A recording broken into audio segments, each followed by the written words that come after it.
رسول اللہ صلی اللہ علیہ وسلم من نجات و نجات کیا ہے؟ نجات کیا ہے؟ مجھے نجات کیسے مل سکتی ہے؟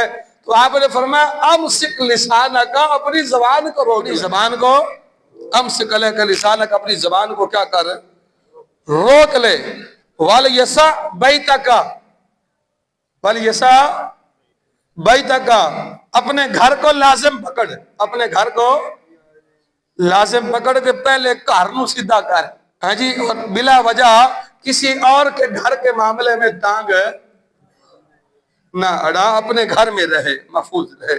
ہاں، اور تیسری چیز نبی علیہ السلام نے فرمائی کہ فرما کے وَبْكِي عَلَىٰ خَطِيَّتِكَ، اور اپنی خطاؤں پر رویا، اپنی خطاؤں پر زبان کو خاموش رکھ، گھر کو لازم پکڑ اور اپنی خطاؤں کے اوپر رویا کر۔ فرمایا یہ نجات ہے تمہاری، اس سے تمہاری نجات ہو جائے گی۔ اس حدیث کے بعد حضرت سفیان ثوری رحمۃ اللہ علیہ فرماتے تھے، بیان کرنے کے بعد فرماتے تھے، لوگو ھذا زمان الزمان السکوت، فرمایا لوگو یہ خاموشی کا زمانہ ہے، یہ زمانہ ھذا زمان السکوت ولزوم البیوت ورزاب القوت الی ان تموت۔ آپ فرماتے تھے لوگو یہ خاموشی کا زمانہ ہے، چپ کا زمانہ ہے، زبان کو قابو رکھنے کا زمانہ ہے، اپنے گھر کو لازم پکڑنے کا زمانہ ہے، اللہ کی دی ہوئی روزی پہ مرتے دم تک راضی رہنے کا زمانہ ہے۔ لہذا اپنی زبان کو اپنے کنٹرول میں رکھو، اپنے خیالات تصورات کو اپنے کنٹرول میں رکھو۔ تم کسی کے اوپر ظلم کرو گے، زیادتی کرو گے، ایذا دو گے، تکلیف دو گے، وہ تکلیف پلٹ کر تمہاری طرف واپس آ جائے گی، تم خود اس تکلیف کا شکار ہو جاؤ گے۔ حضرت عبداللہ بن عمر رضی اللہ تعالیٰ فرماتے ہیں کہ سرکار دو عالم صلی اللہ علیہ وسلم نے فرمایا المسلم اخو المسلم، کہ مسلمان کا بھائی ہے، لا یظلمہ ولا یخذلہ، مسلمان کو نہ ظلم کرتا ہے اس پر، نہ اس کو ذلیل و رسوا کرتا ہے۔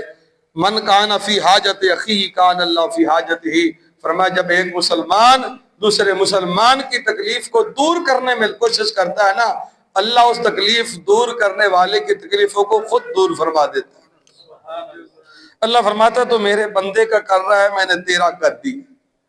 تو جس کی تکلیفوں کو دور کرنے والا خود دور کرے، تو حاضرین گرامی کتنی عظمت کی بات ہے۔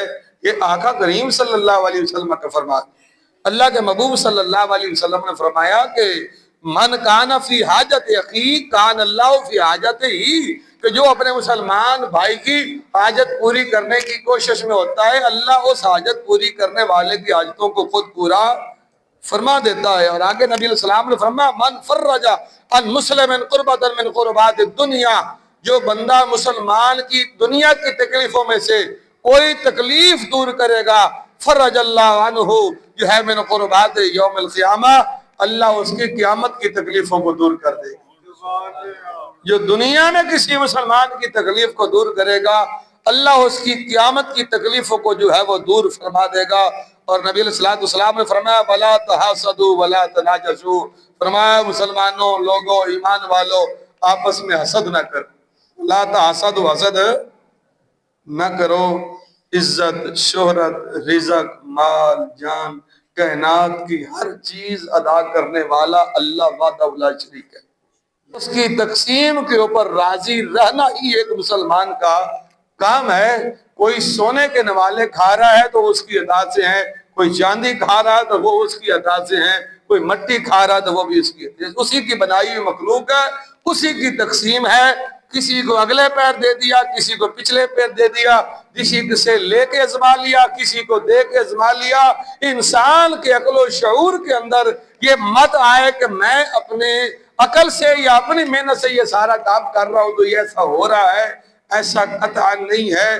عقل و شعور اور محنت کو رنگ ڈالنے والا وہی بندہ اللہ ہے، وگرنہ وہ چاہے جن ہاتھوں سے آپ کام کرتے ہیں ایسا حادثہ آ جائے کہ آپ کے ہاتھ کام ہی نہ کرے۔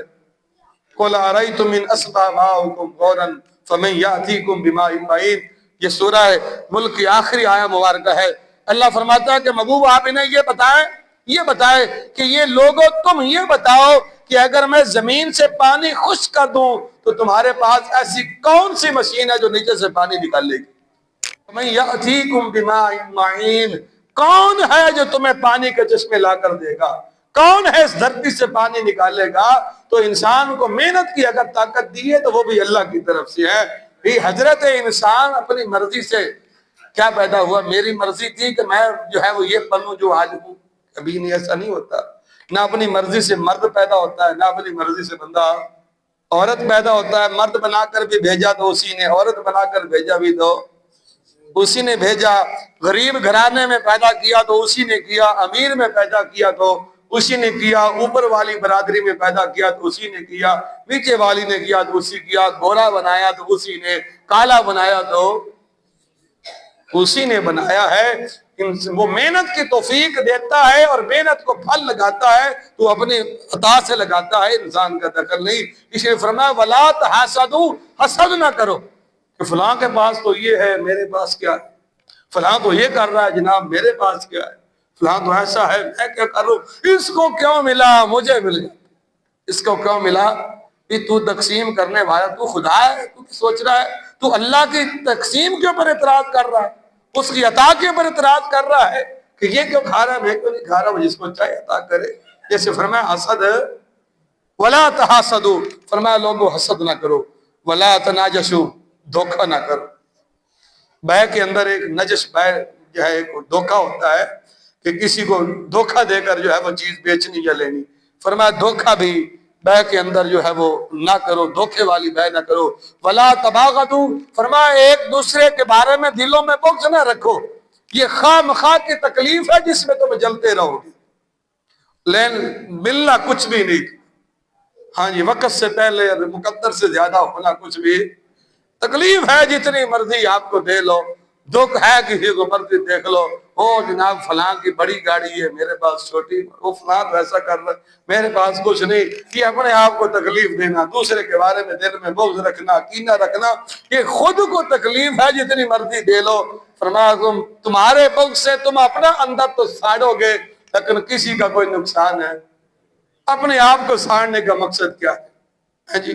میں نے یہ تصوف کی کتابوں میں پڑھا ہے کہ ہمارے بزرگان دین جو تھے، جب انہیں کسی سے ہوتا نا کوئی دیکھ کر کوئی چیز کہ یار فلاں کے پاس یہ ہے، تو فطرتی تقاضے انسان کو چاہتا دل میں، تو جلدی جلدی سے بازار سے جاتے، کوئی چیز خریدتے اور اس کو جا کر کیا کرتے، اپنی طرف سے فرمایا ہو رہی رکھ، کہ میرے جو نفس نے سوچا نا اس کی سزا یہی ہے کہ یہ اپنی چیز بھی تجھے دے، کیوں سوچا میں نے ایسے، کیوں خیال آیا میرے ایسے؟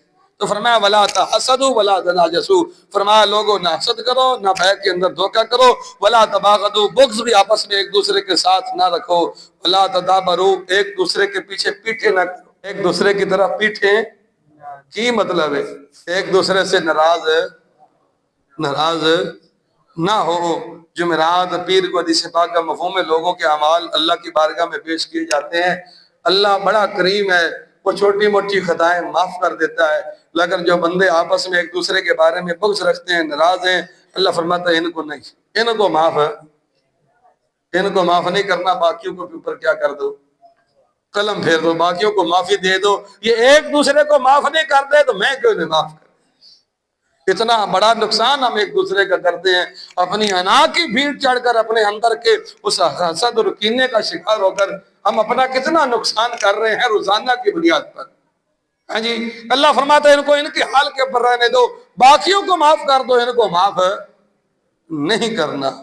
اور نبی علیہ السلام نے فرمایا ثلاثۃ، تین بندے ایسے ہیں لا ترفعوا صوتهم صلاتهم شبرا، جن کی نماز ایک بالش ایک گٹھ بھی ہوتے نہیں جانتی، ان کی نماز ایک بلشت بھی، ان میں سے تیسرے اخوانان متصارفان ہیں، فرمایا وہ دو بندے جو آپس میں ایک دوسرے کے بارے میں کیا رکھتے ہیں، بغض رکھتے ہیں، وہ پڑھتے رہیں نمازیں، تہجد پڑھیں، اشراق پڑھیں، اوابین پڑھیں، چاش پڑھیں، جو مرضی کر لیں، ایک بالش بھی ان کی نماز اوپر نہیں جائے گی۔ ان کو معافی تب ملے گی جب وہ اپنے دل سے کسی کو معاف کر کے، علیم و بذات صدور، دلوں کے کیفیت کو دیکھ کر بندوں کو معاف کرتا ہے۔ فرمایا اس وقت معافی ملے گی جب وہ ایک دوسرے کو کیا کریں گے؟ معاف کریں گے۔ اسی لیے نبی علیہ السلام نے فرمایا کہ ولا تدابروا، لوگوں ایک دوسرے کی طرف پیٹھے بھی نہ کرو، ولا تبی بعضکم جو ہے علی بعض، ایک کی بے کے اوپر دوسرا بے نہ کرے، ایک کی بے کے اوپر دوسرا، ایک بندے کی بات ہو چکی، خرید چکا، دوسرا کہتا میں تینوں اس تو بعد دینا، اندے واپس کر دے، میرے کول کی کر، کسی کی بے کے اوپر بے بھی نہ کرو، کسی کے، یہ بھی فرمایا یہ بھی ایک ظلم ہے۔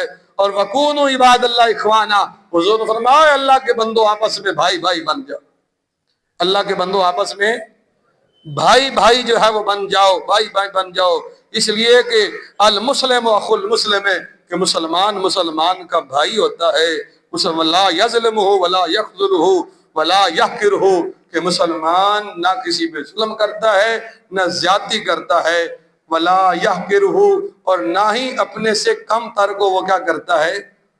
تک حقیر سمجھتا ہے۔ اور بندے کے نبی علیہ السلام نے فرمایا بحسب امرئن، کہ بندے کے برا ہونے کے لیے، گندا اور ذلیل اور کمینہ ہونے کے لیے اتنا ہی کافی ہے کہ وہ دوسرے کو اپنے سے حقیر سمجھے۔ یہ حدیث ہے مصطفیٰ کریم صلی اللہ علیہ وسلم کی، کہ بندے کے برا ہونے کے لیے اتنا ہی کافی ہے ان یحقر اخاہ، کہ ان یحقر اخاہ، کہ وہ اپنے مسلمان بھائی کو کیا سمجھے؟ اپنے سے حقیر سمجھے، اپنے سے کم تر سمجھے۔ بندے کے برا ہونے کے لیے، کمینہ ہونے کے لیے اتنا ہی کافی ہے کہ وہ دوسرے کو اپنے سے کیا سمجھتا ہے؟ حقیر سمجھتا ہے۔ اپنے آپ کو، وہ کہاں بھی بیٹھا ہے، وہ کس جگہ میں بیٹھا ہے، وہ کسی سیٹ میں بیٹھا ہے، پوسٹ پہ بیٹھا ہے، ایک غریب سائل، آپ اکثر آپ ویڈیوز آتی رہتی دیکھتے رہتے ہیں جناب، وہ اے سی والے کمرے میں بیٹھے ہیں، جس کے جو ہے وہ ٹیکس سے وہ وہاں بیٹھا ہوا ہے، وہ بیچارہ پھٹی ہوئی دھوتی اور پھٹی ہوئی پگڑی، ہاتھ میں کاغذ لے کر باہر بیٹھا ہوا ہے، باہر بیٹھا ہوا ہے۔ پہنچنا اپنی مرضی سے، کہ بڑے بڑے لوگ جن کو سیٹیں ملتی ہیں، تو ہمارے ہاں تو اگر مولوی صاحب 2 منٹ لیٹ ہو جائیں تو پھر سارے بندے میں پریشانی ہو جاتی ہے۔ ہاں جی، تو جن کو وہ اتنا کچھ ٹیکس کی مد میں تنخواہ دیتے ہیں، آپ میٹنگ کتنے بجے ہوگی؟ 9 بجے ہوگی، 9 بجے سارے جناب سٹاف ٹنگنے چڑھے آئے، تو جناب ممتاز صاحب کو تو آندر پھر وہی 6 گھنٹے لیٹ آتے ہیں۔ کسی کو جرت ہے پوچھنے کی جناب؟ کرے نا کوئی بات ان سے جناب۔ تو یہ جو انسان کو جب عہدہ ملتا ہے اور اس کا وہ دوسرے کو تکلیف اور مشقت کی چکی میں پساتا ہے اس عہدے کی وجہ سے، تو یہ بھی ایک ظلم ہے، یہ بھی مسلمان کو تکلیف دینا۔ آپ شادی بیاہ کر رہے ہیں، آپ ساری رات گھر کے اندر بھگڑے ڈال رہے ہیں اور جناب ڈیک چلائی ہوئی ہے، ساتھ والوں کا مریض تڑپ رہا ہے، آپ جناب اپنی خوشیوں میں یہ بھی دوسروں کو تکلیف ہے۔ آپ جو ہے گزر گاہ ہے، جو ہے وہاں لوگوں کی جو ہے وہ چیزیں کھڑی ہوئی ہیں، اور آپ کے بچے کرکٹ کھیل کھیل کر ان کے ستیہ ناش، ان کے شیشے توڑ رہے ہیں، تو یہ بھی مسلمان کو کیا کرنا ہے؟ تکلیفیں ہیں ایسے کہ آپ اپنے وجود سے دوسروں کو کیا کر رہے ہیں؟ تکلیف دینے کی جو ہے وہ کوشش کر رہے ہیں۔ اور ہم ہر بندہ ایک دوسرے پہ ظلم کرنے کے اوپر جو ہے وہ تلا ہوا ہے، کوئی کسی کا لحاظ کرنے کے لیے جو ہے وہ تیار نہیں ہے جناب۔ ہماری شادیوں پہ ظلم ہے، ہمارے خطبات کے اوپر ظلم ہے، ہمارے رسم و رواج کے اوپر ظلم ہے، ہمارے معاملات کے اندر ظلم ہی ظلم ہے۔ تو میں دونوں جمعہ پر ساری باتوں کا خلاصہ یہی تھا جو میں نے پچھلے اور اس جمعے پر بیان کیا، کہ یہ بات ذہن میں نشی رہے ہر کلمہ گو مسلمان کے لیے، کہ ہم جتنی اپنی اولاد سے محبت کرتے ہیں، ہمارے آقا ہم سے اس سے کئی گنا محبت کرتے ہیں۔ اس میں کوئی شک و شبہ نعوذ باللہ من ذالک۔ اللہ مجھے اور آپ کو عمل کی توفیق نصیب فرمائے۔